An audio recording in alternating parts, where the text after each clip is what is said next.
the article, we are going to look at some ways that we can apply these skills in the classroom. So, you're going to use different materials for different skills that you're working with your students on. If you're decoding, children are just working on identifying the letter sounds and blending phonemes. In comprehension, children are going to attend to story structure, such as the problem and the solution, or if they're reading an informational text, the main idea and the supporting details. Book choice is important. Decodable stories are often contrived because they use specific vowel sounds, specific words, and word families. So a decodable book might read, Nat sat, Matt sat, cat sat. This would not be an appropriate time to ask who's the main character or what was the problem in the story, because there is no story. The child is not making meaning from what they read. Instead, their attention is focused on decoding the letter sounds and blending. Now, in contrast, if we're focusing on teaching comprehension, we would use a different type of text. So when we read stories, we focus on story elements, as we can see here in this picture.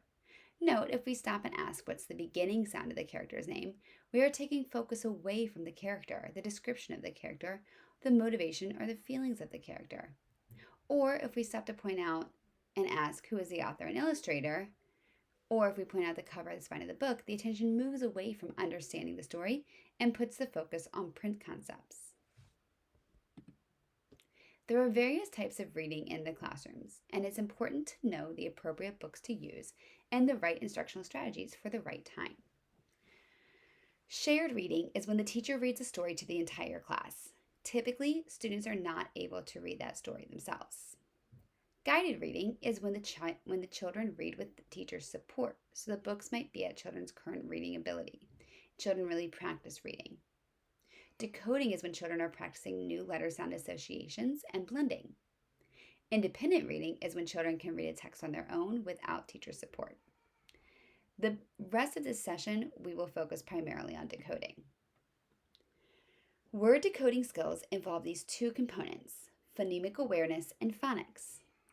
We're going to be talking about phonological awareness, which is the bigger umbrella that includes phoneme awareness, because it includes word awareness and phonics. Let's look at these two skills, phonological awareness and phonics.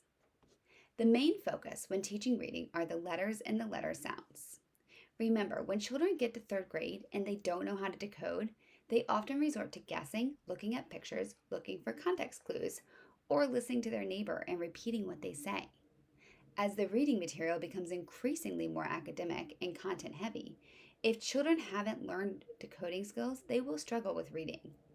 And in later grades, there's no instructional time to teach a child to decode. In pre-K, children are learning letters and sounds. We can teach them decoding skills that will support them in reading as they begin reading more complex materials. So I wanted to share this slide about phonological awareness, and it's the ability to hear, identify, and manipulate individual sounds and phonemes in spoken words. Before children learn to read print, they need to be aware of how sounds and words work. Phonological awareness has been described as the single best predictor of reading performance. So, looking at these words and the progression of understanding them, we can see that as students first understand that what a word is, it's made up of sounds, then the word can be divided into syllables. Then we can have some fun with the word. We can rhyme it. We can see how it sounds the same. Then we can think about onset and rhyme. What's the first sound? What's the ending sound? Then we can look at phonemes, blending, counting, and segmenting the different sounds in the words. And finally, phoneme manipulation.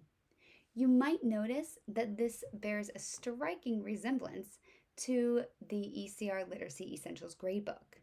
This progression is intentional and aligned to what we know to be the progression of student knowledge for phonological awareness. So the principles of decoding are phonemic awareness, the speech sounds phonemes, plus the letters equal being able to read words. Decoding relies primarily on the knowledge of print form.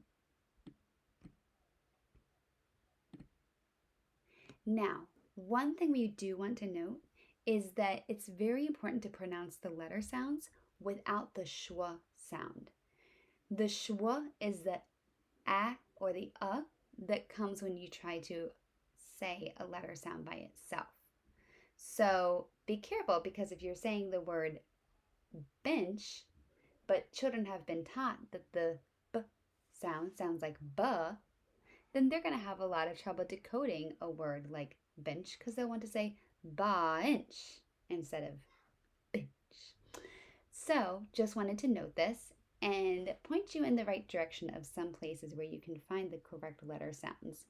Jack Hartman might be a little bit ridiculous, but he does pronounce the letter sounds correctly. Jolly Phonics is another great resource, and I will share these in the course online on some of the last pages. Finally, another important strategy to make sure that you're including when you're teaching are some foundational reading and writing skills. Make sure to emphasize left to right directionality and mirror for the children so that they can see from the correct perspective. As you're reading, point to the words and have children point to the words as they read. Teach children about punctuation so that they're aware of what the dots or the commas or other things might mean in the text as they're coming across it and reading it. Finally, when students are writing, make sure that you are emphasizing the correct pencil grip and correct letter formation, because establishing these writing habits become set even by kindergarten. So paying attention to these details will help children become better writers, which means they'll be better readers and better writers too. All right, that's all we have for today. I hope you enjoyed the chance to come up with a tweet for the 5 components of reading in the previous activity. And before you go, I'm going to share some resources on the page, so feel free to peruse those and use those as needed. I hope you have a great week. Take care.